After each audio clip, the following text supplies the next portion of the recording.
22 जनवरी से कर्नाटक विधानसभा सत्र की शुरुआत हो चुकी है, जिसके पहले ही दिन राज्यपाल और राज्य सरकार के बीच सियासी घमासान देखने को मिला है और दोनों के बीच जारी टकराव अब खुलकर सामने आ गया, जिसे लेकर सियासी गलियारों में चर्चाओं का बाजार गर्म है। तो कर्नाटक विधानसभा में क्यों मचा राज्यपाल और सरकार के बीच घमासान, जानेंगे इस रिपोर्ट में।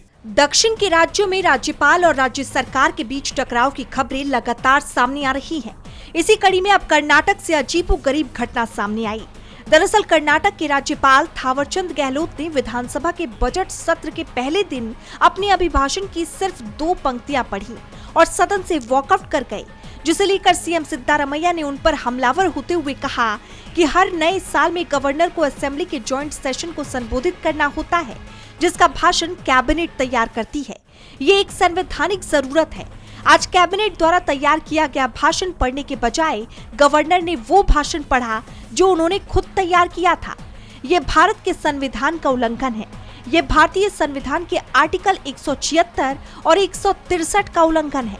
उन्होंने संविधान के अनुसार अपने कर्तव्य का पालन नहीं किया, इसलिए हम गवर्नर के इस रवैये के खिलाफ विरोध प्रदर्शन करेंगे। हम इस बात की जांच कर रहे हैं कि सुप्रीम कोर्ट जाना है या नहीं। बता दें, राज्य सरकार ने अभिभाषण में शामिल 11 पैराग्राफ तैयार किए थे। इन पैराग्राफों में केंद्र सरकार और उनकी नीतियों की तीखी आलोचना की गई थी। सबसे बड़ा विवाद केंद्र सरकार की नई योजना विकसित भारत गारंटी फॉर रोजगार एंड आजीविका मिशन यानी वीपीजी रामजी को लेकर था, जिसने मनरेगा की जगह ली है।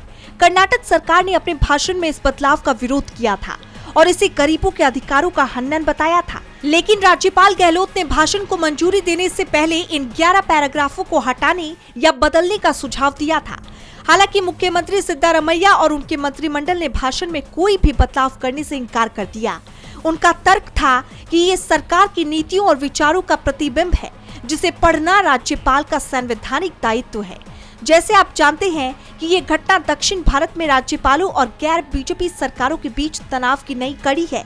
इससे पहले तमिलनाडु में राज्यपाल आर.एन. रवि और केरल में राज्यपाल राजेंद्र विश्वनाथन आर्लेकर के साथ भी अभिभाषण को लेकर विवाद हुआ था, जहां वो पूरे भाषण को नहीं पढ़ पाए। डीबी लाइव की रिपोर्ट।